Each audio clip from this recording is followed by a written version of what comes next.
ng bayan, maasahan anumang panahon.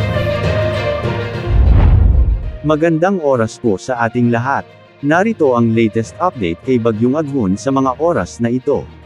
Patuloy na kumikilos si Bagyong Aghon sa hilaga-hilagang kanlurang direksyon at tinutumbok nito ngayon ang bahagi ng Lucena, Padre Burgos, Tayabas at Pagbilao, Quezon. Huling namataan ang sentro ng Tropical Depression Aghon sa hilagang baybayin ng Marinduque o sa katubigan ng San Francisco, Quezon na siyang binabayo naman ngayon mga pag-ulan at hangin dahil sa epekto ng bagyo.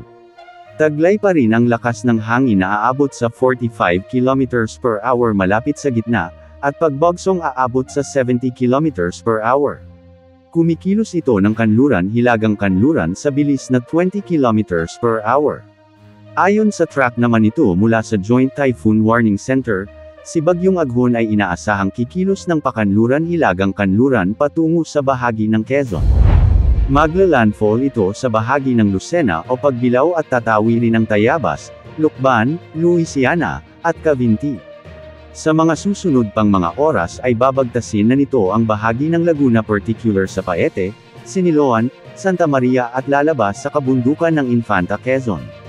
Hindi rin isinasantabi ang paghina nito bilang isang low-pressure area habang dumadaan sa kalupaan ng Calabarzon at Central Luzon. Ito ay magpapatuloy sa pagkilos pahilaga at hindi inaalis ang posibilidad na maglandfall din ito sa bahagi ng Batangas at dadaan sa Cavite o Laguna o di kaya naman ay direktang matatamaan ang Metro Manila. Posible ang muling paglakas at maaari itong umabot sa kategorya ng tropical storm ngayong araw.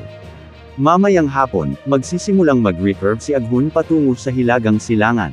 Habang ito ay kumikilos patungo sa katubigan ng Philippine Sea, ito ay tinatayang patuloy na makakaipon lalakas at maaaring umabot sa typhoon category sa Miyerkules. Sa pagtataya ng track, maaaring lumabas ang Bagyong Aghon ng ating area of responsibility ng hindi mas maaga kaysa Martes.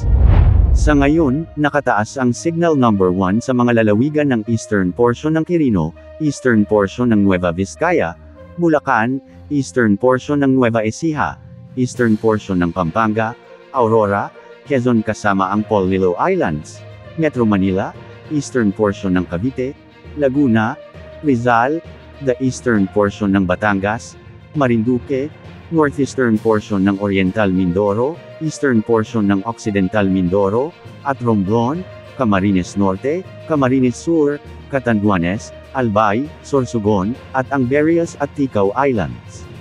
Ang ibang mga lugar sa bahagi Calabarzon, Mimaropa, Central Luzon, at Cagayan Valley ay maaaring ilagay na rin sa ilalim ng wind signal number 1 sa mga susunod na bulletin na ilalabas ng Pag-asa. Ang pinakamataas na posibleng wind signal na maaaring itaas sa pagtama ni Bagyong Aghon ay wind signal number 2. Posible rin ang malalakas na ulan kaya asahan ang mga pagbaha sa ilang lugar dahil posibleng umabot ng 100 hanggang 200 mm ng ulan ang inaasahan sa Quezon kabilang ang Polillo Islands, ang silangang bahagi ng Laguna at Rizal, Marinduque, Romblon, Camarines Norte, Camarines Sur, at Catanduanes.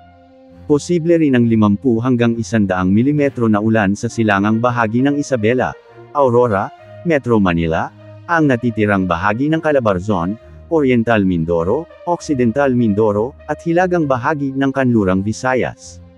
Ngayong araw ng Linggo, posible ring bumuhos ang 100 hanggang 200 mm na ulan sa Quezon kabilang ang Polillo Islands, Camarines Norte, Camarines Sur, at Catanduanes at 50 hanggang 100 mm naman sa Aurora, ang silangang bahagi ng Isabela, Laguna, Rizal, Albay, at hilagang bahagi ng Masbate kabilang ang Berias Island.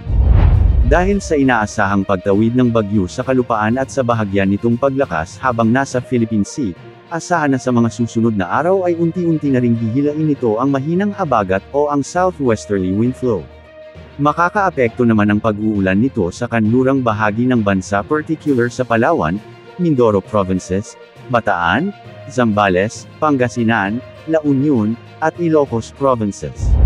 Ang Bagyong Aghon ay magdadala ng katamtaman hanggang sa maalon na dagat mula 1.5 hanggang 3.5 meters sa mga baybaying dagat sa kahabaan ng seaboard ng Calabarzon, Mimaropa, Bicol Region, at hilagang seaboard ng Kanlurang Visayas.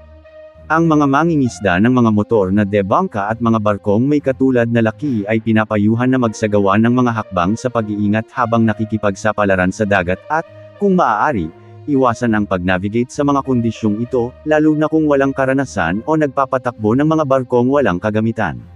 Mag-ingat po tayong lahat. Yan ang update sa lagay ng panahon. Ito po ang weather update ng bayan, maaasahan anumang panahon.